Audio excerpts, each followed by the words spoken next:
Chauncey, I'll ask you, was there any temptation to go back into the game and try to get that record? Not for me.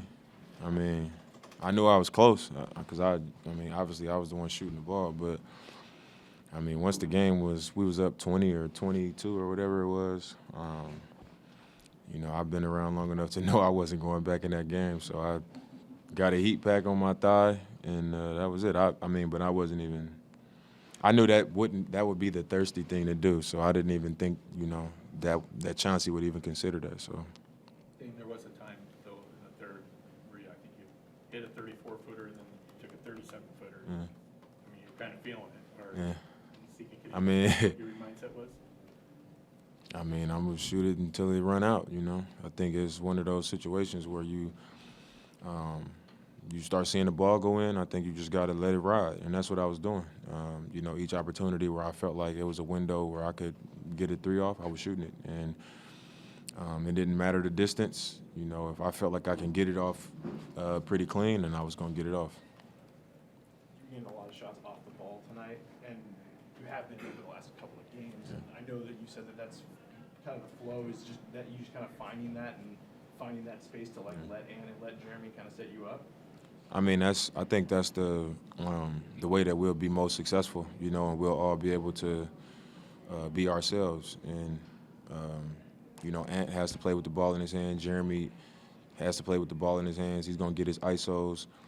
And, because of the way that they've played this season, teams have to give them respect. And both of those guys are going to make the right play. And I think that's the beauty of it for me is it's not going to be a situation where I go off the ball and I, allow them to do them, and then I'm just going to lose myself in the game because they both make the right play, and it's going, the opportunities will be there. And that's pretty much what happened tonight. We got stops. We ran it, pushed it at them. Guys were attacking, getting downhill. And I was just, I benefit from that. Guys were just making the right play. I feel like a lot of them were catch and shoot. Obviously, some was off the bounce too. But, I had a lot of catch and shoot opportunities because of, just Jay Hart getting downhill, Ant getting in the paint, Jeremy, them running two guys at him sometimes in the post, Nurk setting quick screens and stuff like that. And it was just in the flow, and once it started to go in, it just, the ball just started to find me, and I'm sure that it was in everybody's mind that I was hot, and, they were making an effort to give me the ball. Do you know how many you have during a game? How many threes? I literally didn't know. Like, I think in the first quarter, you're like, all right, I hit 2 threes. You know what I mean? You know that. But tonight, I literally didn't know how many threes I had. I was just shooting them. And, I knew I was in double digits because I'm like, man, I done hit a lot of threes tonight. Then I started thinking, like, how many did I shoot? Like, how many threes have I shot? Like, wouldn't it mean something, though, to beat Clay's record of 14? Yeah, I think anytime you break one of those types of records, that's like, when you think about it, it's like, man, nobody, when it was 12, it was like nobody ever made more than 12 threes, with all these great shooters. And, for Clay to have 14, I think it's definitely something that would be cool to do. I just, me personally, if I'm going to do it, I want it to be like in the real flow. I wouldn't have wanted him to put me in the game so I can go hunt threes and try to break a record. I think the way it happened tonight was how it was supposed to happen. Chauncey says he thinks that this might be as vocal as you've ever been. Do you agree with that? And if so, As far as what? With your teammates and stuff, showing vocal leadership? I mean, I think I've always been, since my 4th season when it was required of me more than it was my first 3 seasons, I feel like I stepped into that pretty strong, as far as being vocal. And then this year, I think last year I didn't play a lot of games, so it was, and I was hurt. I had a lot of stuff going on just personally. So I think my presence and how vocal I was last season just wasn't probably my truest self. And I think this year is really our staff's first true experience of me just having a lot more to say, and also just having, like I was saying on media day, just having a fresh mind and a fresh body and being clear. So I think I can definitely see why it would come off that way. You're getting close to passing Led's record for franchise scoring. I know you probably don't want to talk about too much for FT Holidays, but about kind of what that means to you and to the franchise and just in general?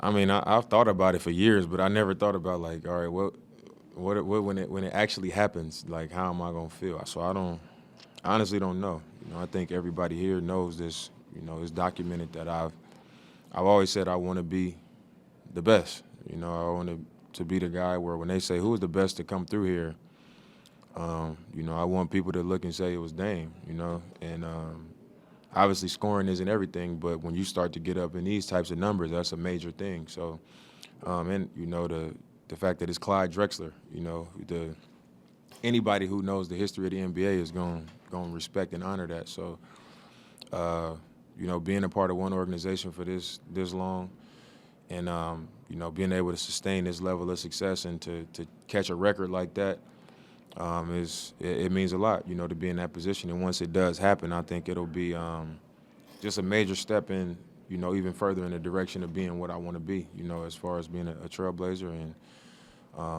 you know, it's a major accomplishment. Would you have preferred it to happen at home?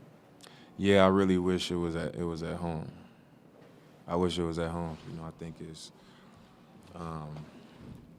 something that our fans deserve to be a part of. You know, because they've been here, they've seen it happen. You know, every step of the way from my first game to that moment. So if I had been able to stay healthy, I think it would have been on perfect track. But you know, it is what it is. It's pretty good. It's a pretty good parting gift, though. Man. You could load manage the cap for a couple of the road games.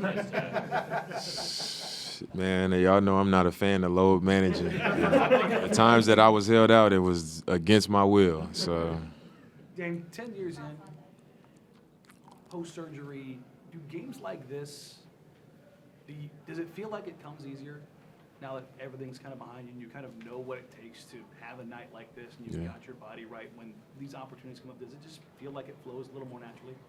I think every year that you're in the NBA, it just gets a little bit slower. You're able to manipulate situations a little bit better.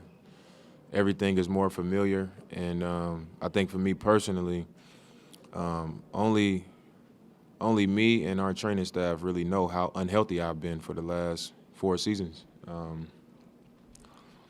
I would never make an excuse. You know, I'm not an excuse maker, but I think my health is the biggest thing. You know, just being able to move comfortably and not have the burden of like, how is my body gonna feel tonight? You know, so the experience, understanding the game, doing my homework, watching film, and just knowing, you know, I got the answers to the test. You know, it's gonna be a matter of, am I making or missing shots tonight, or is it just not my night tonight? Am I gonna have, you know, a bunch of turnovers and the game just not gonna go well for me? But a lot of times, being 11 seasons in, I just feel in control of the game, and you know, I know how to get what I want to get out of it and how to make things happen.